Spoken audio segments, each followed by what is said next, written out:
So Chetan Bhagat launched my debut novel at DLF Cyber Hub in Gurgaon in October last year, and the entire book launch session was a conversation about writing as a newbie and as a veteran. And in the days that have followed, in this crazy new adventure where I get to live the author life, I have learned so much, and actually far more from the gazillion mistakes I've made than from any of the perks. And some of the biggest perks have actually been the amount of exposure that I have gotten, which is learning on the field, like talking to bookstore managers, bookstore salesmen, authors, readers, everything basically from publisher expectations to market demands. The amount of growth that I think I've had is so much more than my last decade put together. And actually, I think it's a lot more than any university can really teach you or prepare you for.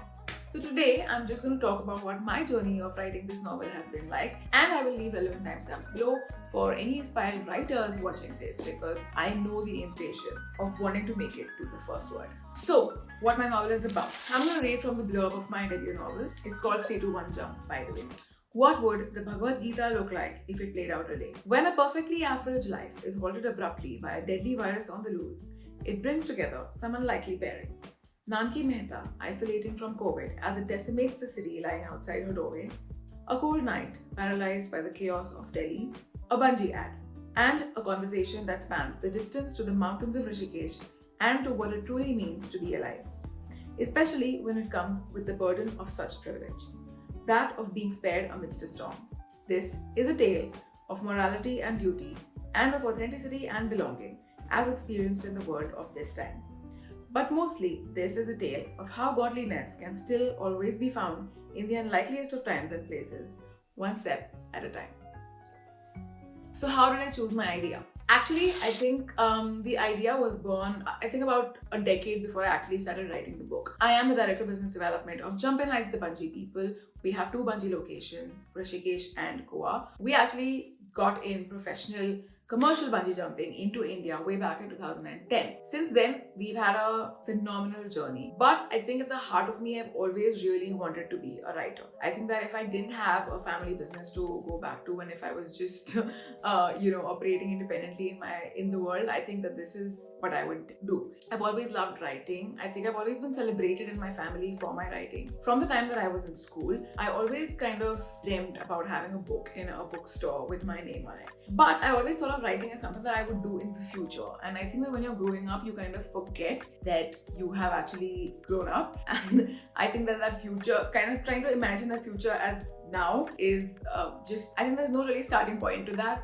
But I think during COVID, and actually about a month before my birthday, I think I had a wave of existential crisis. And I was like, I always thought that at my 30th birthday, I would have already had this by now. I would have already done this by now. But to just realize that, listen, life's ticking by, and especially at a time when, it was COVID. And that's also, it kind of became such an integral part of my novel also, even though that was never really what it was supposed to be about.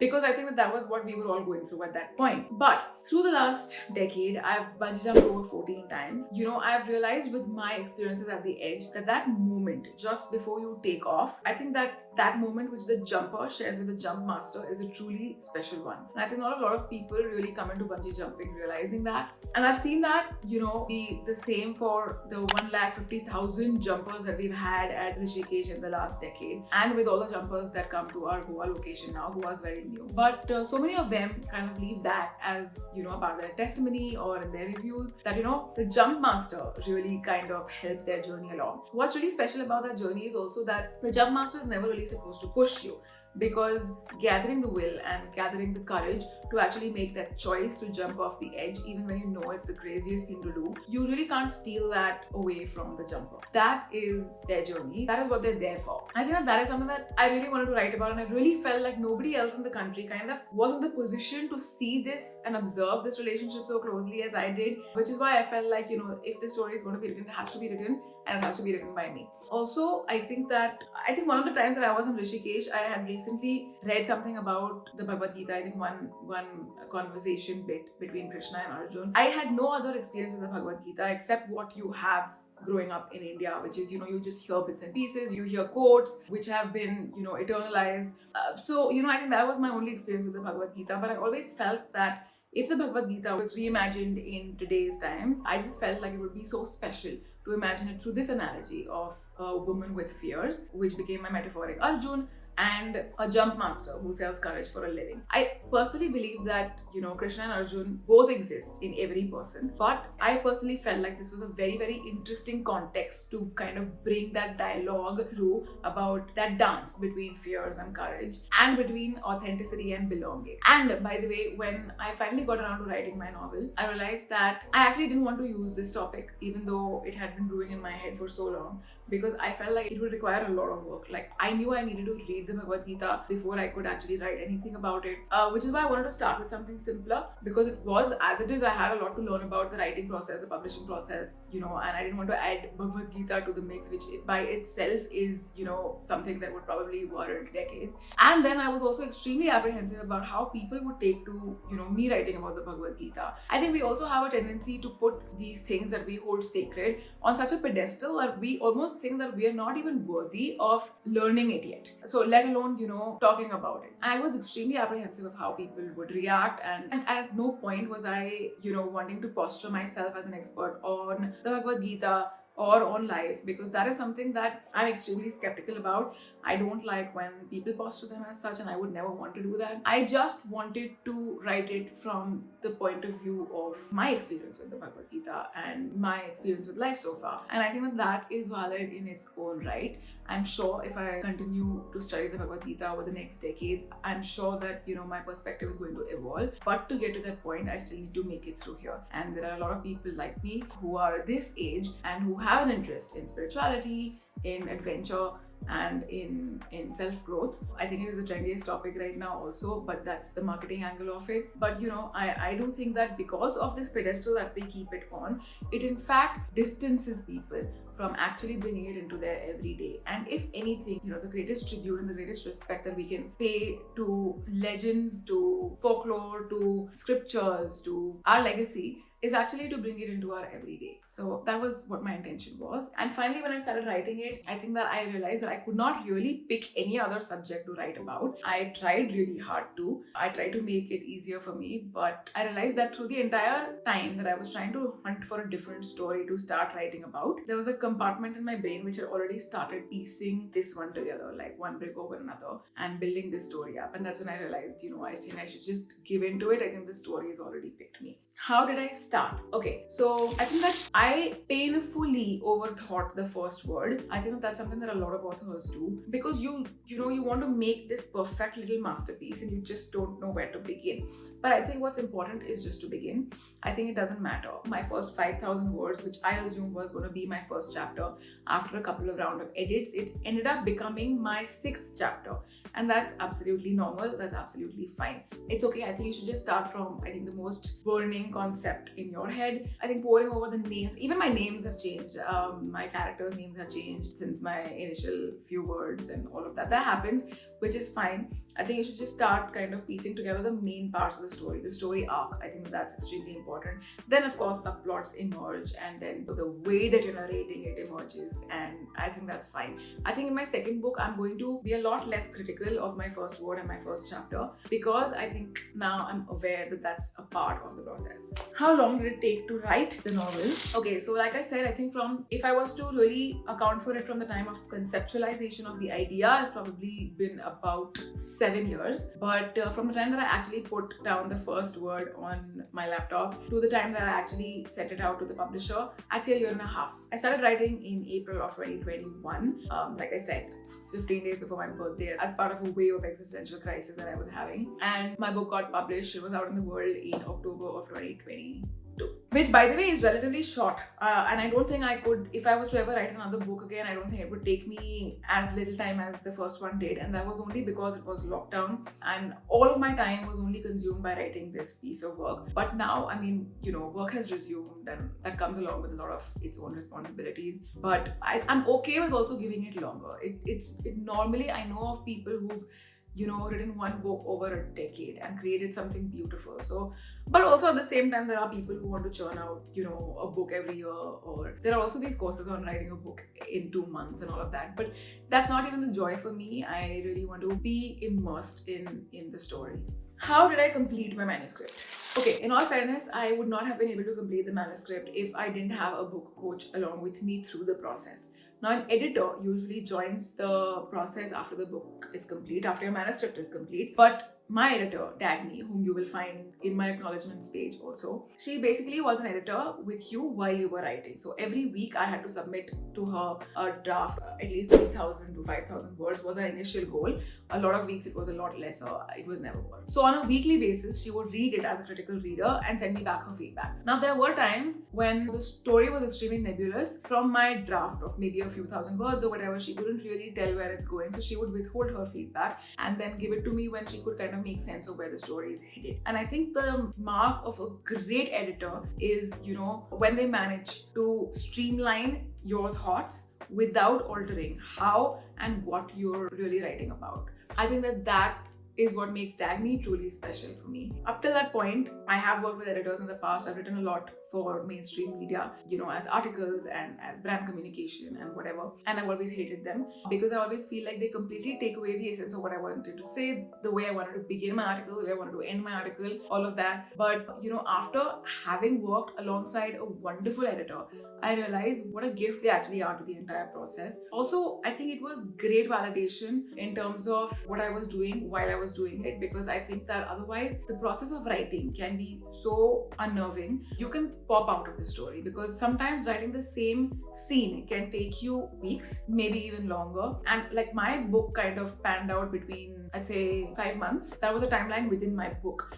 But it took me, like I said, a year and a half to actually write it. So, you're pouring over the same scene, the same character so many times that I think you lose the vision. And you sometimes it's hard to imagine what it's all worth, because by that point, you obviously don't have any publisher, at the table, you don't have anything. It's basically just you making up a fictitious story. And it's very easy to kind of invalidate that in your own head, especially when it gets tough. And to kind of just let it go is a lot easier sometimes, which is why I think a lot of people end up not really finishing their manuscripts. I think a lot of people want to be writers. A lot of people have stories that they're actually working on, but it's just, a manuscript that never sees the light of day because I think of this. And I would have also completely been a victim to that if I didn't have, a cheerleader in my ear kind of telling me, not just filling me up with her belief in the story, but also kind of, showing you how much joy they're getting from just this piece of work. There is somebody that needs to believe in you and somebody that needs to kind of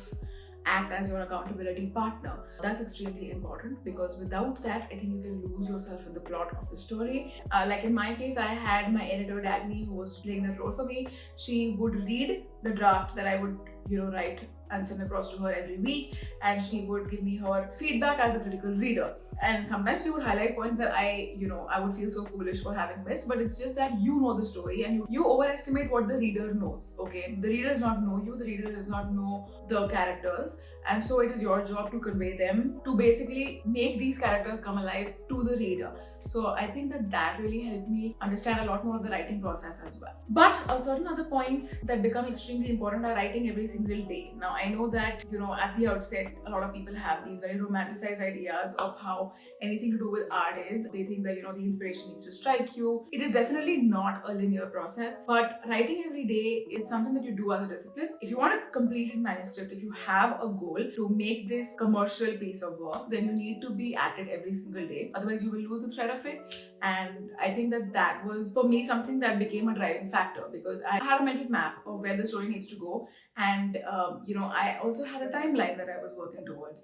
So it was kind of created in a mathematical way in terms of what I thought I would write every day and the number of words that I would complete every week. As a general rule of thumb, I was told that, 60,000 words is what I should target for a novel. I ended up doing about 52,000 for 3-to-1 jump. Of course, every day is not linear.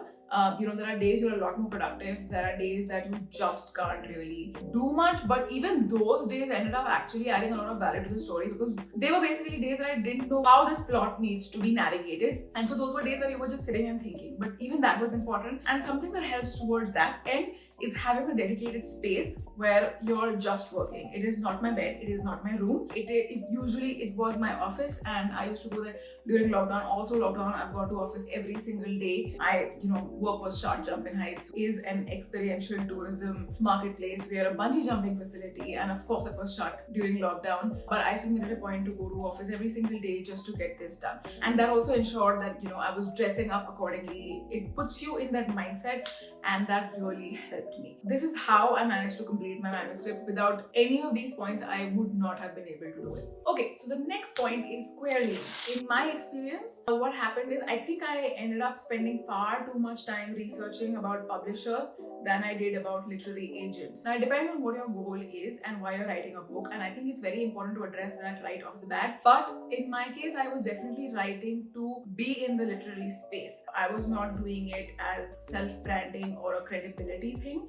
A lot of people write books for that very reason, and that's perfectly fine. It's just that the route to go about it this way, like the one that I wanted to do, needed to be very different. Traditionally, conventionally, how the publishing process happens world over is that you go through a literary agent who represents you. They sign a contract with you that they will be your exclusive literary agent, and they go and pitch the book to other publishing houses. And usually there is no way to reach out to publishing houses directly, which is called unsolicited querying abroad. In India, however, the entire process was relatively new, and the biggest publishers of the country will usually on their website mention that they do entertain unsolicited manuscripts, which basically means their authors can reach out to them directly. But now I know that even in India, the process has changed a lot over the last 5 years, and now even though they say that, it actually doesn't really hold true anymore, because to be entertained by serious literary publishing houses, traditional publishing houses, you need to go through a literary agent, unless you have contacts or unless you know people within the industry or something of that sort. I didn't really know that. And also because getting a literary agent is as tough as getting a traditional publisher to be interested in your work, because for everybody it is an investment of their time, and they will only do that if they see it make them money, and that is the fact of it. So in my case, I started querying in February. That's when my first draft was ready. Ideally you should query after all your edits and everything is done, but I know that it's going to take time. The querying process takes months at the very least. So I started querying in February. I heard back from one literary agent in July and one publishing house in July. The publishing house I heard back from was a hybrid publishing house, which I will come to in the next segment, where I speak about why I chose the publisher I chose. So I heard back in July, and that is actually record time. I mean, usually it can take anywhere from 3 months to 6 months usually, sometimes even longer, to hear back from a literary agent. But yeah, that has become the way, because imagine if publishing houses are getting emails from just about everybody, that means that the work that they receive is not policed for quality, it is not vetted. That basically means it goes into what is called the slush pile, and nobody's actually paying any attention to it. I think that the next time around, I would definitely do my due diligence in terms of reaching out to literary agents first. Okay, now coming to why I chose my publisher. So I started my journey with Invincible. My book is currently going through a lot of changes, and I will talk about that in another video when things are a lot more solid. But at the moment, what I will say is that when I received the contract from the literary agency, well, the time period that the contract actually had was at least 16 months. Now, this is very standard, and this is on an average what most literary agents would take to basically get you offered a traditional publishing deal. And my book had elements of COVID, and I just felt that as a debut author, I wanted my book to have the best chance it had. I did not think that this would age very well. Personally, I would have loved reading about COVID at the time that I was dealing with it, or I would love reading about it 10 years from now. But this period, which is like, about 2-3 years have gone by, you've just dealt with it and come out. That's not the time period I really expect people to be excited about a story like this. Which is why I felt that, this story, as a new author, somebody that people don't really know, for it to have the best chance, I wanted to have the book out right away, which is why I chose my publisher, which was the second publishing proposal that I was offered, which was by Invincible. I did have a hybrid publishing deal with them, which basically means that they vet the book, they come back with edits, but I haven't really sold my rights. So I get veto power to choose how I want the cover to look like, what I want, what are the edits I want to incorporate. And also it leaves the onus of marketing entirely on me. I can choose with them how much and what kind of marketing I want the book to have. And yes, so I signed the contract with them in July, and I had my book launch in October of 2022. So that is actually a pretty short amount of time. Yeah, I was extremely happy in terms of the amount of support that they extended to me through the entire process. I know now that the fact that, every time that I was in Delhi, I would go down to the publisher's office, I would sit with them, I would chat with them about how the book is doing, what more we can do, etc. etc. That is a huge privilege in the publishing space. Usually, whether you're traditionally published or even for the most part, even for self-publishing, this is not the kind of rapport that most publishers have with the authors. It's usually more like, especially in the traditional publishing space, once they've put your book out there, the communication will be pretty much, one directional. They will tell the author how the book is doing. If it's doing well, of course, they entertain you better.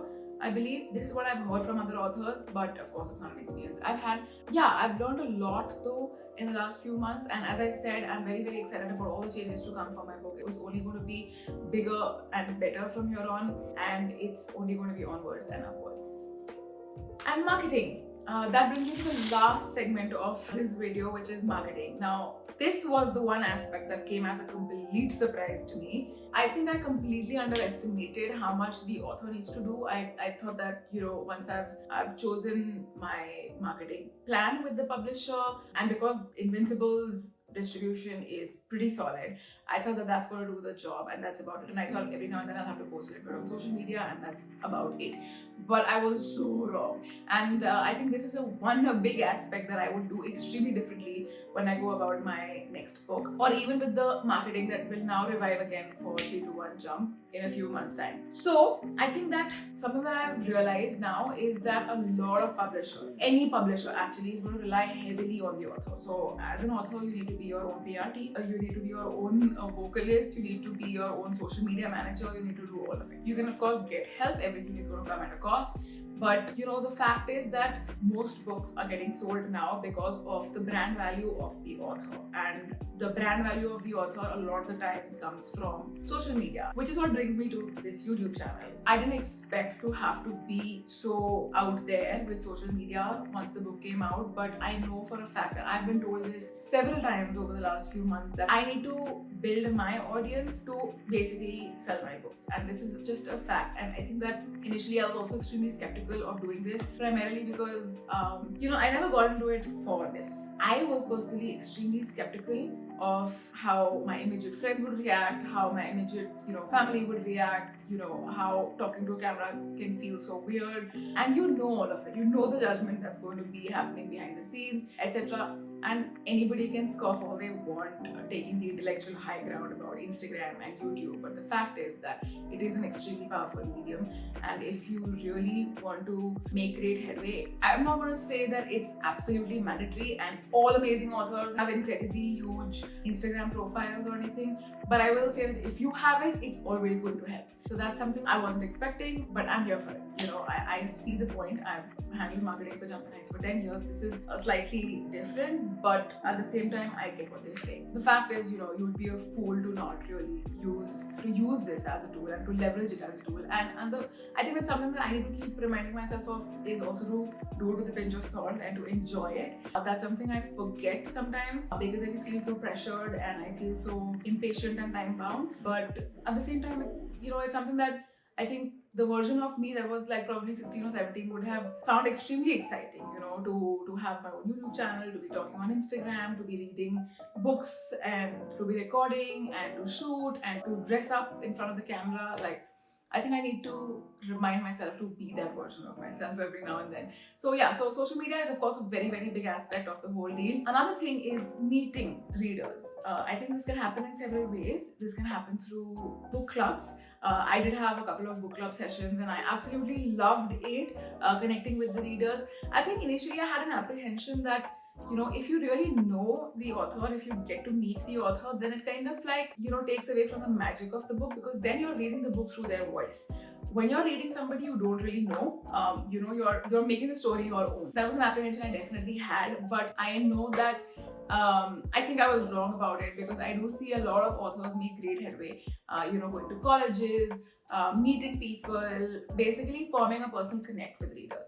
I was at Jaipur Literary Festival earlier this year in January, and I did meet a lot of authors. There are so many books that I picked up. Literally every book that I'm reading this year is from an author that I met there and that I wanted to read. That is something that I underestimated with my book as well. I did have a couple of college visits, but not as much as I should have. So when I'm doing this whole marketing 2.0, it's going to involve a lot more of that. Basically going to fests, meeting students, book club meets, going to book cafes, organizing events. I think that there's nothing quite like it, and it's definitely very enriching for the author. I never ever underestimated that. I know it is, hugely enriching for any writer to kind of have that experience, but I wasn't sure how it would do towards the sales of the book. I wanted a little bit of that mystery to remain, because I know for a fact that all my immediate like orbit of people, they are definitely, when they read the book, they're basically reading it for me.